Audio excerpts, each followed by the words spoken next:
13th Colony Cask Strength. Have you had any whiskeys coming out of the South that age just a little bit faster than the way they do in Kentucky? They're doing some really good, crazy stuff with their whiskey.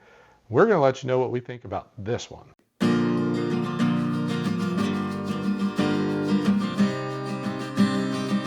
Welcome back to another episode of Exploring Whiskey. Today, we're going to be doing, I thought it was a lot younger distillery, but this is a 15-year-old distillery that's really been getting popular the last couple of years. Yeah, especially absolutely. from last year's release, the Double Oak specialty release. Yes.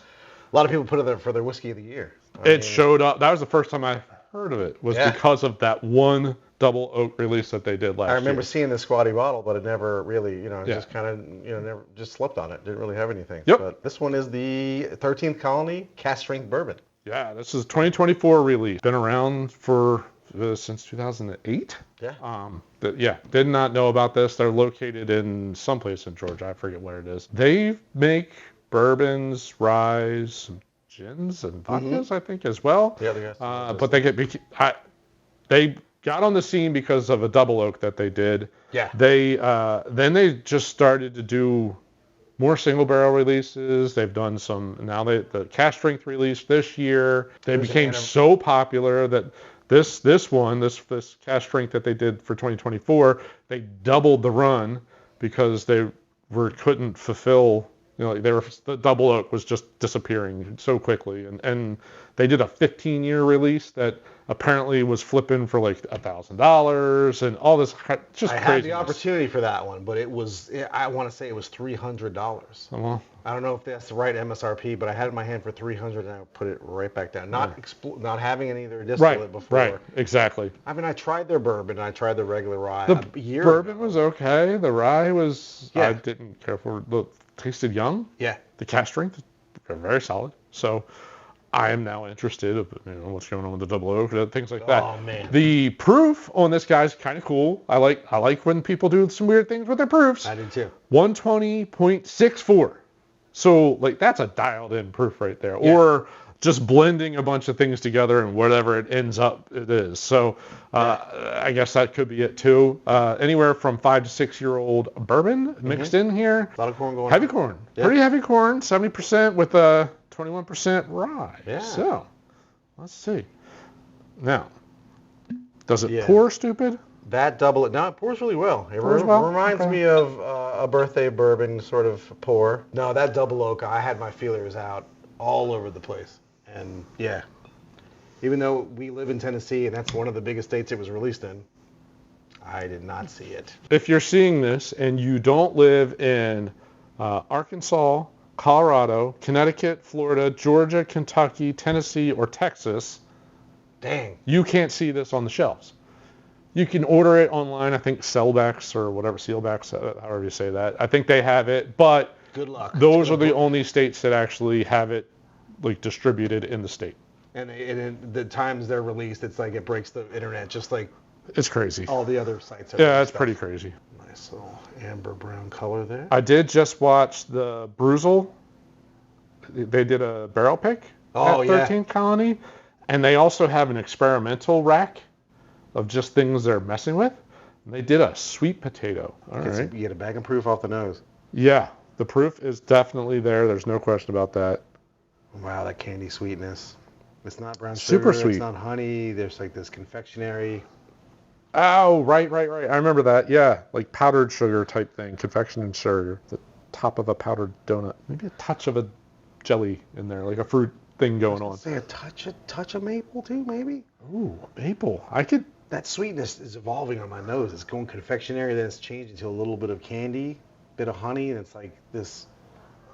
Maybe. Yeah, I'm in that ballpark. See, that's where I think that wins. The palate is great.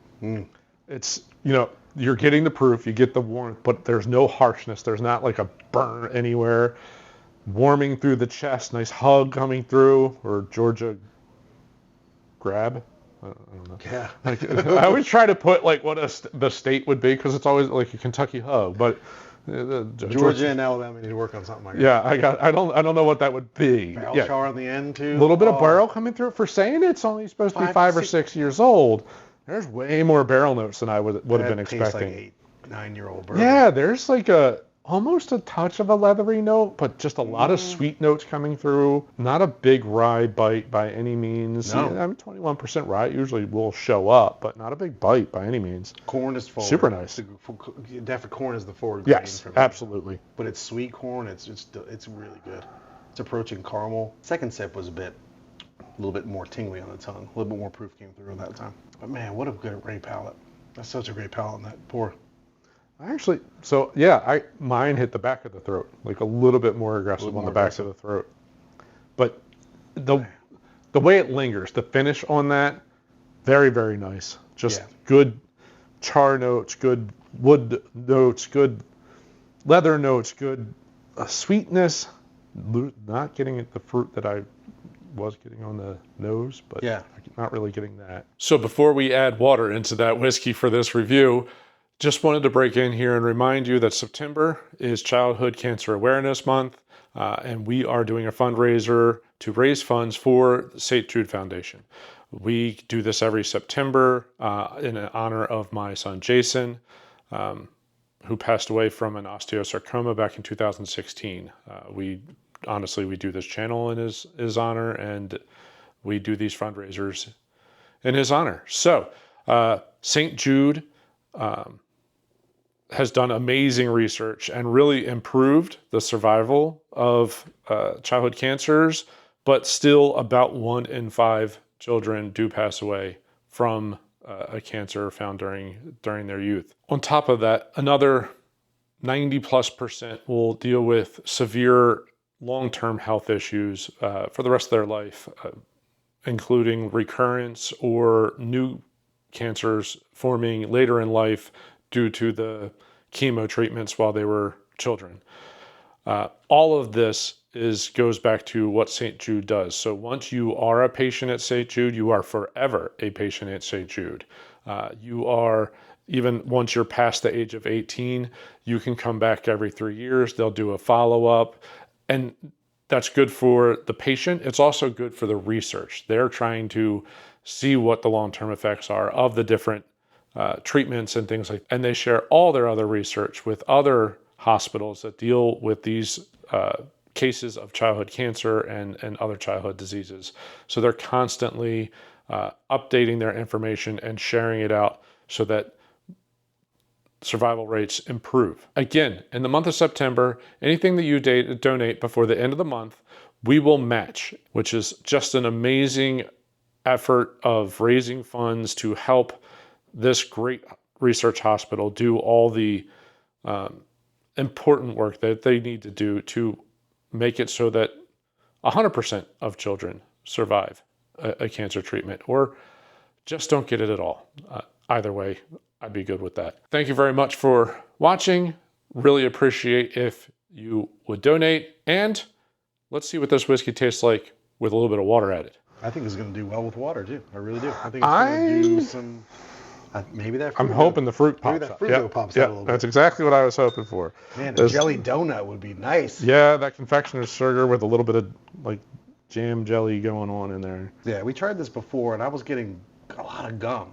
That powdered yeah, you sugar kept saying Big League Chew, right? Big League Chew, yeah. But not so much today. Yeah, I wasn't getting it to the same level. What about now? Maybe because we talked about it. Ish, yeah. It's just candy. It's this candy sweetness. It's sweetness. Not honey. It's not brown sugar. It's not. But more oak on the nose too. Yeah. I'm getting a little bit more wood that I did when it was neat. Maybe more vanilla as well. Yeah, I can go there. We love it, 13th Colony. Maybe you should send us a sample of that double. There's got to be one laying around, right? So they are going to keep that as an annual release, and the next one comes out in October. They are doing a cask strength rye that's supposed to come out in August. Yeah, I read that as well. It tamed the ethanol, tamed the finish, but I still get a ton of barrel char in the end. Sweetness is great. I got way more fruit notes on the palate. I wouldn't. I'm trying to think of what fruit note that would be. It's not like red vine, but it's more of a dark plum, black cherry something in that world. No, I like that. I think I'd like that a little better with the water. Yeah. I like how like things kind of just mellowed out just a touch. There was a little bit of aggressiveness on the back of the palate, kind of hit harsh. You said it like popped on the front of your tongue. Yeah. Quite sharp, but not. Gosh, it drinks so much older than 5 to 6 years. It does drink older than 5 to 6. Really cool. Like if it wasn't for those little sharp points, I'd call bullshit. It's basically what but there are a few sharp points that okay, maybe it is 5 to 6, but I saw on their website that the relative humidity year round is 72%. Ooh. So it's 72% all year round. The heat. So they never have to worry about those barrels. It's the same thing that's going on at Still Austin, and the same thing that I think that's happening. The one down in Alabama. Yeah, Detling. Yeah, rapid aging going on in these barrels because of the temperature and the humidity, and so cool. I really like that with water. Yeah. That's opened up nicely and added a handful of different like layers to it. Just more apparent. Like the barrel is a little bit more apparent. The fruit's a little bit more apparent. What I would call age, but it's not age, is a little bit more apparent.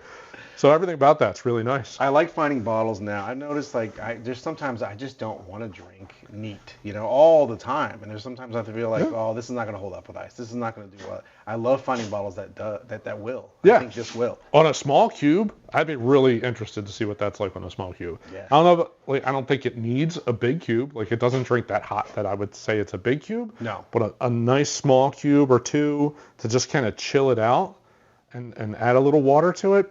Yeah. Probably makes that like really smooth and crushable and just